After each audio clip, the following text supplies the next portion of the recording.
So welcome everybody, all four of you. My name is Gus Chalkias. I'm the coordinator for the Technology Demo Center here at CCVIP, and I'm up here at the front with my partner in crime, our senior instructor, Ms. Lynette Tatum. Hello. Hello. And today's, I'm back here somewhere. Today we decided to do this session called Let's Get Social, and it's really about, how do people who are blind access social networking apps and platforms online and via their mobile devices and things like that. And we thought it was important because, at least for myself, I know since I've lost my vision, my socialization, at least with people, has at times been kind of, I want to say, hindered or maybe even thwarted, Yeah. right? Because we a lot of places where people socialize tend to be both loud and dark, so it makes it doubly difficult to navigate and to traverse. I can deal with one or the other at this point, but put both of them together and I'm completely Wow. torn asunder.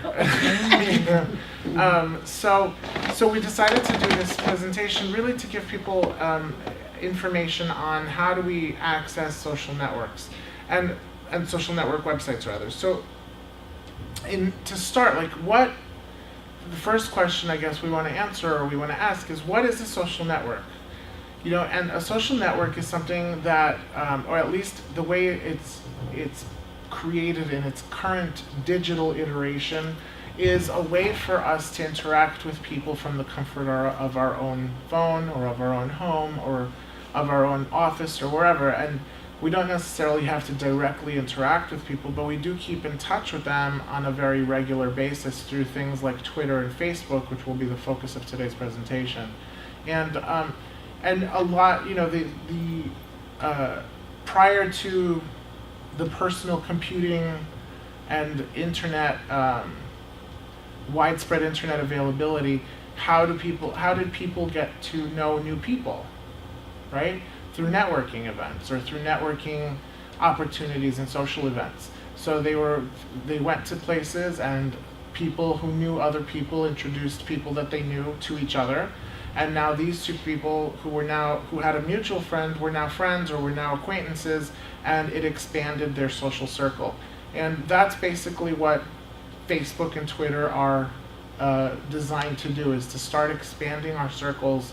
And it's loosely based on the 6 degrees of separation concept or theory. Do you guys know what that is? No. Okay, so 6 degrees of Thank you. separation, there's a theory that every person on the planet is separated from every other person on the planet by 6 degrees of separation. That means there are 5 people in between you and the next person. So any person on the planet you could think of, there's a chain of 5 people that could lead you or introduce you to that person. Okay? And it's some theoretical thing, and I think there's been a lot of studies done on it. And a play. And a play and a movie actually. Yeah. And that's what Facebook and Twitter are loosely based on, is that if I know Lynette, then through Lynette I can now become friends with Maria, and through Maria I can now become friends with Lisa, and so on and so forth. And because just by virtue of knowing these people, I have now the opportunity to get to know somebody else that I didn't necessarily know, right? It doesn't mean I always will get to know them, but I do have the opportunity of that knowledge, and that's what these platforms are designed for.